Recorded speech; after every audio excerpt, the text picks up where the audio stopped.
Adventure to gain perspective.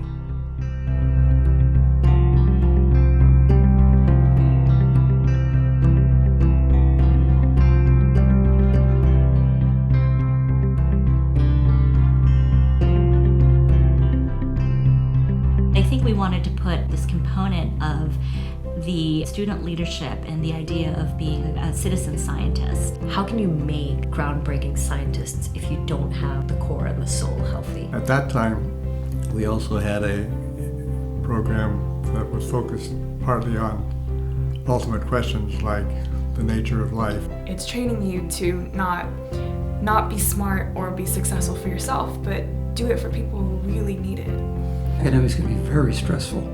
Some people work fine in that environment, some don't work so well. To this day, it has adjusted itself to the needs of the students. It started as a student organization, and just because we've added a staff, added a board, we don't see it necessarily as differently. Students are the driving force. We helped clean up the LA River. We had 20 students show up, and all of them said, "We've never done anything like this before." The students are running these programs. It's different than student affairs at any other institution.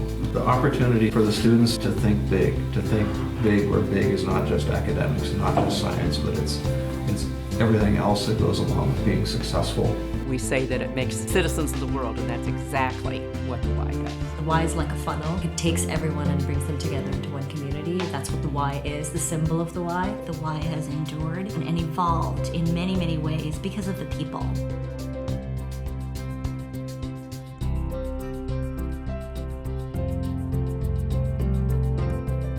CaltechY was founded in 1916 as a student chapter of the National YMCA, the Young Men's Christian Association. Back in 1916, Caltech was still through.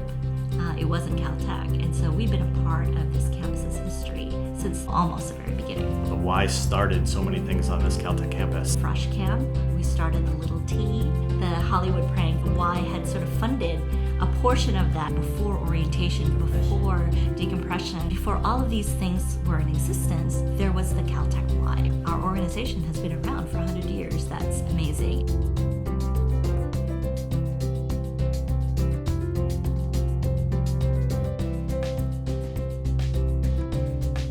Wes Hershey was the director of the CaltechY from 1946 to 76. He really set the trajectory of the CaltechY and guided the Y through some pretty turbulent times. In the 60s, almost all the chapters at the various schools, a couple hundred schools or so, died. The CaltechY survived. I think it's a testament to Wes and to the board members and the foresight that they had. In the 40s, the Y became incorporated, so we became a separate 501c3. Milliken left $100,000 to the CaltechY in his will when he died. That was the beginning of our endowment program. The Leaders of America program grew out of that. We had speakers like Martin Luther King, who came for 2 days to campus in 1958 and spent full days, at the houses and dinners and giving talks. Margaret Mead, Abraham Maslow. So some really big speakers during the day. Some of the topics really touched on, nuclear testing and the possibility of nuclear war. The Y was very involved in the student activism at the time. We even have a picture of the Maharishi, Mahesh Yogi. There's another photo of Senator McCarthy. When you look at the photo, and the entire lawn is just covered with students, and then there are people on the roofs, and it's just really kind of a neat atmosphere for a place like Caltech to have this sort of activism on campus. I always said that we started out as a Young Men's Christian Association. We dropped the Christian pretty early on, and we dropped the men's when we had the women. We're still young, hopefully. So that's where the Y comes from. There was a time in the 90s when the Y was seriously considering folding. What was happening was that some of the programs that the Y had run for many years were being taken over by the Institute at the cost of a heavy salary and staff, but we were concerned that the Institute did not recognize what it was that we were providing to the campus.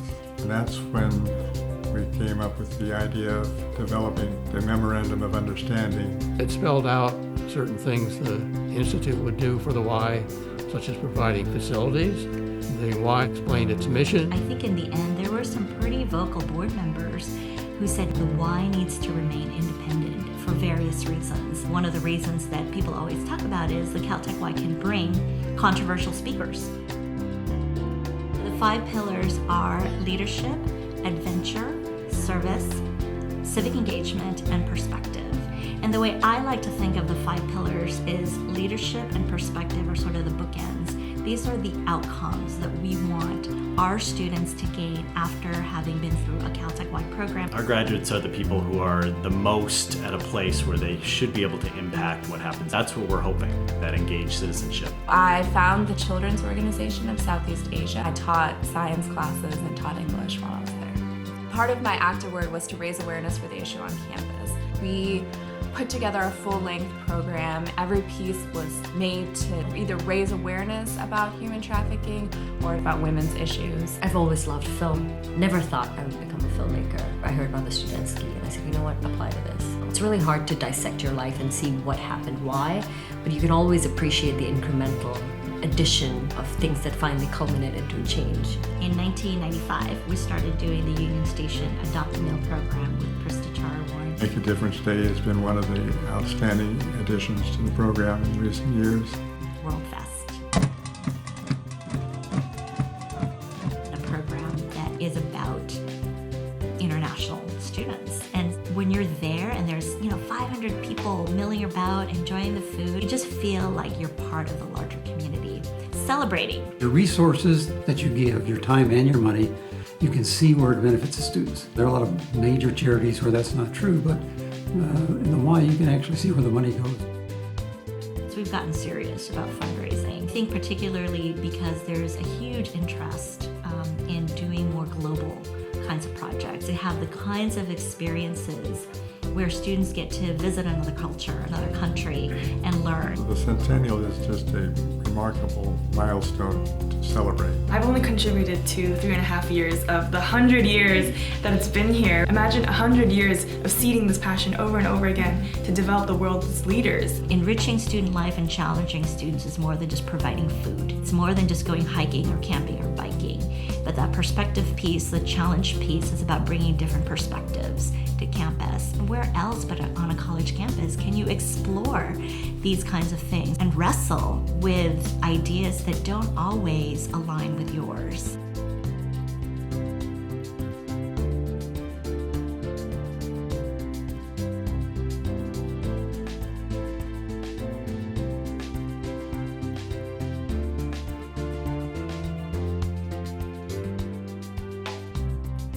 Best wishes for the next 100 years. Happy 100th birthday, Caltech Y. Done a great job over the last 100 years. I look forward to seeing super success over the next 100 years. Happy birthday. You're old, Caltech Y. Let's defy age together. Congratulations, Caltech Y. Here's to another 100 years. I hope you keep developing and innovating. Oh, happy birthday to the Caltech Y. Happy birthday, Caltech Y. A happy 100 years. You're great.